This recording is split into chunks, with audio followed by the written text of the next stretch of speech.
नमस्कार दोस्तों। आज हम सुनेंगे भगवान राम और माता सीता के दिव्य विवाह की पवित्र कथा। ये सिर्फ एक विवाह नहीं था, बल्कि धर्म, प्रेम और आदर्श जीवन का अद्भुत मिलन था। बहुत समय पहले मिथिला नाम का एक समृद्ध राज्य था। वहाँ के राजा थे महाराज जनक। वे बहुत ही ज्ञानी, न्यायप्रिय और धर्मात्मा राजा थे। एक दिन राजा जनक यज्ञ के लिए भूमि तैयार कर रहे थे। जब वे खेत में हल चला रहे थे, तभी उन्हें धरती के अंदर से एक छोटी सी सुंदर बच्ची मिली। राजा जनक ये देखकर आश्चर्यचकित रह गए। उन्होंने उस बच्ची को भगवान का आशीर्वाद मानकर अपनी बेटी के रूप में स्वीकार कर लिया। उस बच्ची का नाम रखा गया सीता। सीता बड़ी होकर अत्यंत सुंदर, दयालु और गुणवान बनी। उनके स्वभाव में विनम्रता और करुणा भरी हुई थी। राजा जनक के महल में भगवान शिव का एक दिव्य धनुष रखा हुआ था। ये धनुष इतना भारी और शक्तिशाली था कि कोई भी साधारण मनुष्य उसे उठा भी नहीं सकता था। जब सीता विवाह योग्य हुई, तब राजा जनक ने एक प्रण लिया। उन्होंने घोषणा की कि जो भी वीर इस शिव धनुष को उठाकर उस पर प्रत्यंचा चढ़ा देगा, उसी से वे अपनी पुत्री सीता का विवाह करेंगे। इस प्रकार सीता का स्वयंवर घोषित किया गया। उधर अयोध्या में राजा दशरथ के 4 पुत्र थे, राम, लक्ष्मण, भरत और शत्रुघ्न। इनमें सबसे बड़े थे भगवान राम। राम बहुत ही वीर, विनम्र और धर्म का पालन करने वाले थे। वे सभी के प्रिय थे। एक दिन महान ऋषि विश्वामित्र अयोध्या पहुंचे। उन्होंने राजा दशरथ से कहा कि उन्हें अपने यज्ञ की रक्षा के लिए राम और लक्ष्मण की आवश्यकता है। पहले तो राजा दशरथ को चिंता हुई, लेकिन गुरु वशिष्ठ के समझाने पर उन्होंने राम और लक्ष्मण को विश्वामित्र के साथ भेज दिया। राम और लक्ष्मण महर्षि विश्वामित्र के साथ वन और नगरों से होते हुए मिथिला की ओर चल पड़े।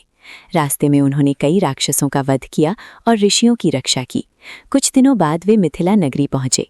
उसी समय वहां सीता का स्वयंवर होने वाला था। एक दिन सीता अपनी सखियों के साथ एक सुंदर उद्यान में पूजा करने गईं। उसी समय राम और लक्ष्मण भी वहां पहुंचे। जब सीता की नज़र राम पर पड़ी, तो उनका मन भगवान राम की ओर आकर्षित हो गया। राम भी सीता की विनम्रता और सौंदर्य देखकर प्रभावित हुए। ऐसा लगा जैसे भगवान ने पहले से ही दोनों का मिलन तय कर रखा हो। कुछ दिनों बाद स्वयंवर का भव्य आयोजन किया गया। दूर दूर से अनेक राजा और वीर योद्धा मिथिला पहुंचे। सभी का उद्देश्य था शिव धनुष को उठाना और सीता से विवाह करना। एक एक करके सभी राजाओं ने उस धनुष को उठाने की कोशिश की, लेकिन कोई भी उसे हिला तक नहीं पाया। सभी थक गए और निराश हो गए। ये देखकर राजा जनक चिंतित हो गए। उन्होंने दुखी होकर कहा कि लगता है पृथ्वी पर अब कोई ऐसा वीर नहीं बचा जो इस महान धनुष को उठा सके। तभी महर्षि विश्वामित्र ने राम से कहा, राम, तुम इस धनुष को उठाने का प्रयास करो। राम ने अपने गुरु की आज्ञा का सम्मान किया और धीरे धीरे आगे बढ़े। पूरी सभा की नज़र राम पर टिकी हुई थी। राम ने बहुत सहजता से उस विशाल धनुष को उठा लिया। फिर उन्होंने उस पर प्रत्यंचा चढ़ाने की कोशिश की। जैसे ही राम ने धनुष को खींचा, अचानक एक जोरदार आवाज़ हुई और वो महान धनुष टूट गया। पूरी सभा में सन्नाटा छा गया। फिर कुछ ही क्षणों में चारों ओर जय जयकार की आवाज़ गूंजने लगी। राजा जनक अत्यंत प्रसन्न हुए। उन्होंने तुरंत सीता को सभा में बुलाया। सीता हाथ में वरमाला लेकर धीरे धीरे राम की ओर बढ़ी। उनके मन में खुशी और श्रद्धा दोनों थी। उन्होंने भगवान राम के गले में वरमाला डाल दी। इस प्रकार राम और सीता का विवाह निश्चित हो गया। राजा जनक ने ये शुभ समाचार अयोध्या भेजा। जब राजा दशरथ को ये समाचार मिला तो वे अत्यंत प्रसन्न हुए। फिर अयोध्या से एक भव्य बारात मिथिला के लिए रवाना हुई। राजा दशरथ, भरत, शत्रुघ्न और अयोध्या के अनेक लोग इस बारात में शामिल हुए। मिथिला नगरी को बहुत सुंदर सजाया गया था। चारों ओर उत्सव का वातावरण था। दीपक जल रहे थे, फूलों से सड़कों को सजाया गया था और लोगों के चेहरों पर खुशी साफ दिखाई दे रही थी।